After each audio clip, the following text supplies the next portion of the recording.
ప్రభువైన యేసుక్రీస్తు నామంలో అందరికీ వందనాలండి. ఈ దిన ధ్యాన భాగంగా మత్తయి సువార్త 5వ అధ్యాయం 4వ వచనం ధ్యానించుకుందాం.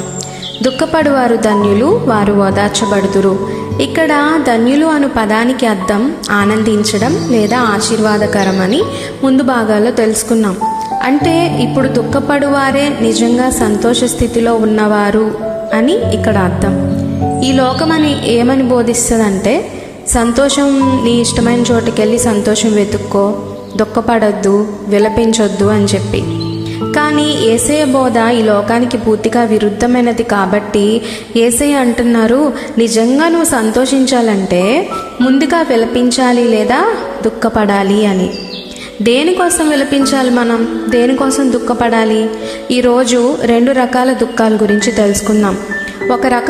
ఒక రకమైన దుఃఖం ఏంటంటే ఈ దుఃఖం లోకానుసారమైన దుఃఖం. అంటే మనం ఏదైనా కోరుకున్నది జరగకపోతే అలాంటి దుఃఖం వస్తుంది.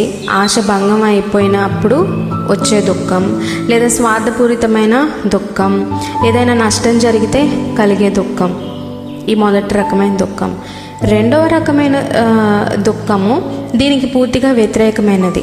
ఈ లోకానుసారమైన దుఃఖం ఎలాంటిదంటే, ఈ దుఃఖం మనకి చావును కలిగిస్తుంది అని మనం 2 కొరింథీ పత్రిక 7వ అధ్యాయం 10వ వచనంలో చూస్తాం.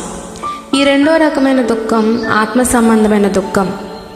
దేనికోసం విలపించాలి అంటే, మన పాపాల కోసం విలపించాలి, దుఃఖపడాలి. మనం రక్షణ ఆనందం పొందాలంటే ముందుగా మన పాపాల కోసం మనము విలపించాలి. అటువంటి దుఃఖము పశ్చాత్తాపానికి దారితీస్తుంది. 2 కొరింథీ పత్రిక 7వ అధ్యాయం 10వ వచనం చదివితే, దైవ చిత్తానుసారమైన దుఃఖము రక్షణార్థమైన మారు మనసును కలుగజేయును. ఈ మారు మనసు దుఃఖమును పుట్టించదు, అయితే లోక సంబంధమైన దుఃఖము మరణమును కలుగజేయును.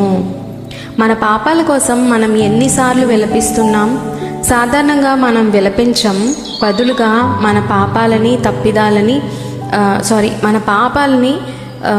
తప్పిదాలు లేదా పొరపాట్లు అని మనం పిలుస్తూ ఉంటాం. కానీ దేవుడు వాటినే పాపాలు అంటున్నాడు. ఇక్కడ మన పరిశుద్ధ గ్రంథం అదే కదా చెప్తుంది. మనం తప్పులు పొరపాట్లు చేసామనుకుంటాము మనం చేసిన పాపాలని, బట్ దేవుడు దాన్ని పాపాలు అని పిలుస్తున్నాడు. దేవుడు మన పాపాలను ఎలా చూస్తాడో అదే విధంగా మనం చూడకపోతే మనం నిజంగా పశ్చాత్తాపడలేము, మారు మనసు పొందలేము. దేవుడు మన పాపాలని అసహించుకుంటాడు. ఆయన మనల్ని ప్రేమిస్తున్నాడు, మనలో పాపాన్ని ఆయన అసహించుకుంటాడు. అలాగే మనం చేసే పాపాలని అసహించుకోకపోతే, అంటే అసహించుకుంటే ఆ పాపాలని మనం చేయలేం కదా. సో పాపాలని అసహించుకోలేకపోతే పశ్చాత్తాపడలేం కూడా. కాబట్టి మనం చేసే తప్పుల్ని, పాపాలని మనం అసహించుకుంటే అప్పుడు మనకి పశ్చాత్తాపం అనేది కలుగుతుంది.